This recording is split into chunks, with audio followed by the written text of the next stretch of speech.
Hello, it's Daryl as a Service, your modern work mentor. When would you use Microsoft Loop? Exactly. Good question.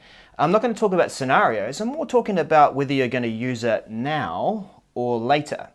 Using it now meaning it's synchronous, it's in real time. You're co-creating with people and you can see those little pointers, markers, things sort of, moving around in that space.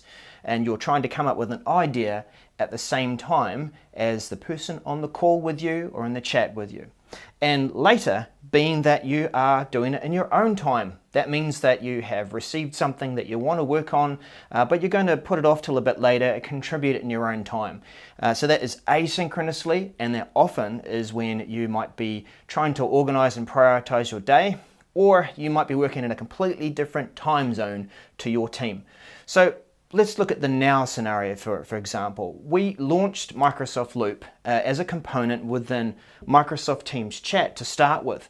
So what is chat? Chat is a modality where it is by nature synchronous. You're typing and chatting. Most of the time it is all about doing it in real time. So we're in a conversation, we start to talk and we get an idea and we want to try and just come up with that idea together and start to record it. So that's when we would add a loop component to our conversation. We're looping in real time, we're looping now, we're looping synchronously. And so as that idea continues, we're back and forth. Maybe we do, pause while someone is having to attend a meeting, another person might continue to add things, and we come back to that chat. So it kind of works asynchronously, but mostly chat is asynchronous.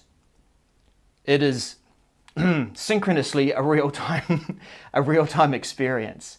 So we get to the end of that idea, we've got people working together in chat and the synchronization or the real-time co-creation is happening. What about in your own timing? And this is where using Loop later lends itself to the email experience. So when we can use it in Outlook.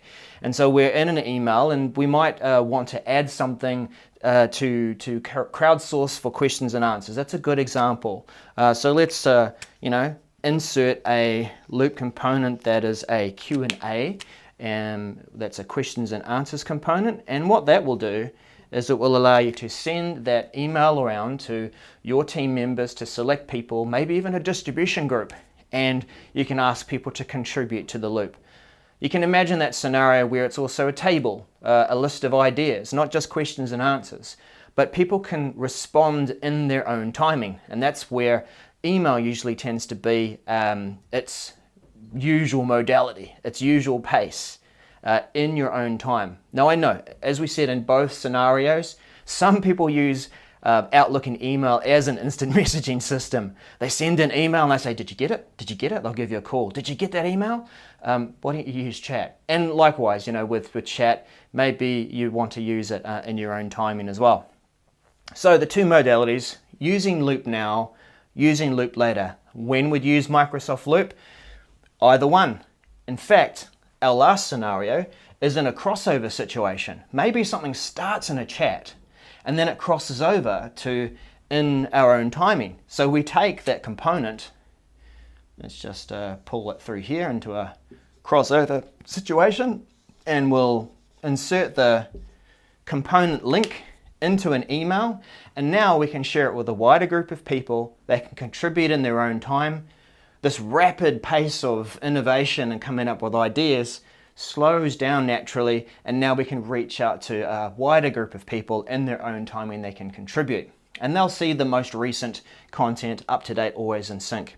What about in the other direction? So something starts in an email at that slower pace. We've reached out to our team, we've said, hey, can you contribute to the questions and answers list or a table or an agenda? And so maybe it goes back in the other direction where we want people to become a bit more responsive. And so we take the link to that Loop component and we add it into a chat, maybe into a meeting so that it's in real time and we're all together. Or maybe we're trying to get people to hurry up and contribute, so we send it out to a group chat and we say, hey, there hasn't been many responses on this, can you have a go at it please? And that, because it's a real-time situation, a real-time communications modality, wow, I'm using big words here, it's added to a Teams chat and it's more about responding.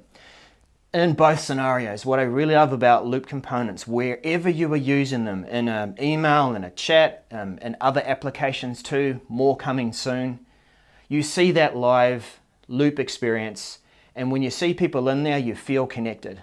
You're in real time, you're seeing people that have got it open, or maybe they're contributing to it, and it compels you to want to contribute. So when would I use Microsoft Loop? I'd use it now, in that real-time scenario. Remember it's there. Remember that little icon. Add it to that Teams messaging experience. Just add that component there. Don't worry too much about what you choose. Start with a paragraph. It's always the easy one. Send it, get going. Use it later. Add it to an email when you're wanting to try and get people to contribute over their in their own timing and be able to send it out to a wider group of people. And remember that you've got that crossover scenario where you could take it and switch between the two to either slow the collaboration down to their own timing or speed it up a bit and get some of that time, some of that thing happening in real time.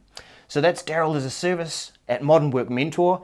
You know where to find me and you know what to do. Go and see modernworkmentor.com and you'll find a whole lot more about learning Microsoft Loop and the courses that I'm running, the webinars I'm planning, and the coaching that I'm also going to offer. We'll see you again soon. Bye for now.